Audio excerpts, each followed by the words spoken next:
దేవునికి స్తోత్రం. ప్రియమైన సహోదర సహోదరులకు శుభాభివందనములు. ఈరోజు దేని వాగ్దానము సామెతలు 15:9. నీతిని అనుసరించు వారిని ఆయన ప్రేమించును. చూడండి, మీరు దేవునికి ఇష్టలుగా నీతిని అనుసరించి దేవుని యొక్క మార్గాల్లో నడుస్తూ ఉన్నారేమో కదా. అయితే మీ యొక్క జీవితంలో అనేకమైన శ్రమలు, కష్టాలు, ఇబ్బందులు ఎదురవుతూ ఉన్నాయేమో. వాటిని బట్టి నేను ఎంత నీతిగా జీవించినప్పటికీ ఏమి లాభం, ఈ శ్రమలు, కష్టాలు, బాధలు నా మీదకి పొల్లి వస్తున్నాయని ఎంతగానో బాధపడుతూ ఉన్నారేమో.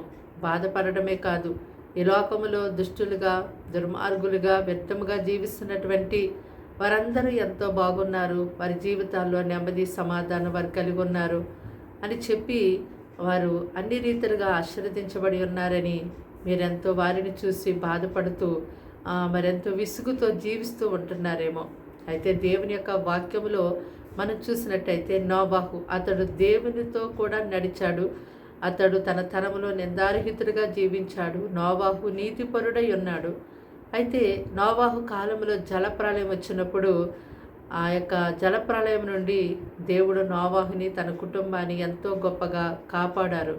అంటే నోబహు దేవునికి ఇష్టడుగాను, నీతిపరుడుగాను, దేవుని యొక్క మార్గాల్ని అనుసరించి జీవించిన దానిని బట్టే కదా దేవుడు అతన్ని ఎంతో గొప్పగా ఆ నాశనము కాకుండా అతన్ని, తన కుటుంబాన్ని రక్షించారు. అలాగుననే ఇప్పుడు మీరు నీతిని అనుసరిస్తూ జీవిస్తూ ఉంటుండగా, దేవునికి ఇష్టలుగా దేవుని మార్గంలో నడుస్తూ ఉంటుండగా మరి వచ్చే విపత్తుల నుంచి దేవుడు మిమ్మల్ని ఎంతగానో తప్పిస్తారు, కాపాడుతారు.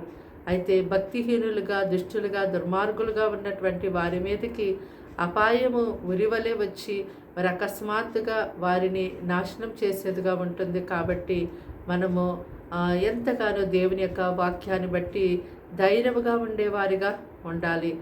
నీతిని అనుసరించి జీవించే వారిని దేవుడు ఎంతో ప్రేమిస్తున్నాడు. తన ప్రజలైనటువంటి వారిని ఆయన తప్పకుండా కాపాడుతారు. ఆయన ఎంత మాత్రం కూడా విడిచిపెట్టే దేవుడు కాదని మనం గుర్తెరిగి జీవించాలి. ప్రార్థన.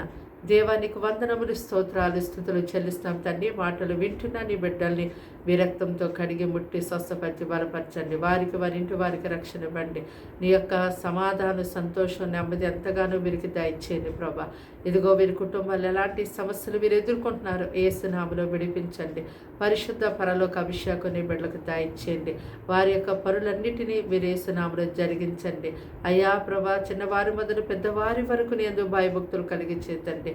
ఎంతగానో నీకు ఇష్టలుగా, నీకు తండ్రి మార్గాలు అనుసరిస్తూ అయ్యా జీవించుటకు సహాయం చేయమని ప్రార్థిస్తున్నాం తండ్రి. ఈ దినమంతా నాయన వారి చదువుల్లో, వారి ఎగ్జామ్స్లో, వారి రాకపోకలో, ప్రయాణ మార్గాల్లో, అన్ని విషయాల్లో ప్రభు, వ్యాపారాల్లో, ఉద్యోగాల్లో మీరే తండ్రి తోడుగా ఉండండి. రోగస్తులను ముట్టి స్వస్థపరచండి. అయ్యా ప్రతి ఒక్కరిని కూడా బాగు చేసి నెమ్మది, ఆరోగ్యాలు వారికి ఇమ్మని, ఎవరే సమస్యలు ఉన్నప్పటికీ ఇప్పుడే వారిని నీ హస్తం చాపి విడిపించమని యేసుక్రీస్తు నామమున ప్రార్థన సమర్పించి అడిగి వేడుకున్నాం తండ్రి. ఆమేన్.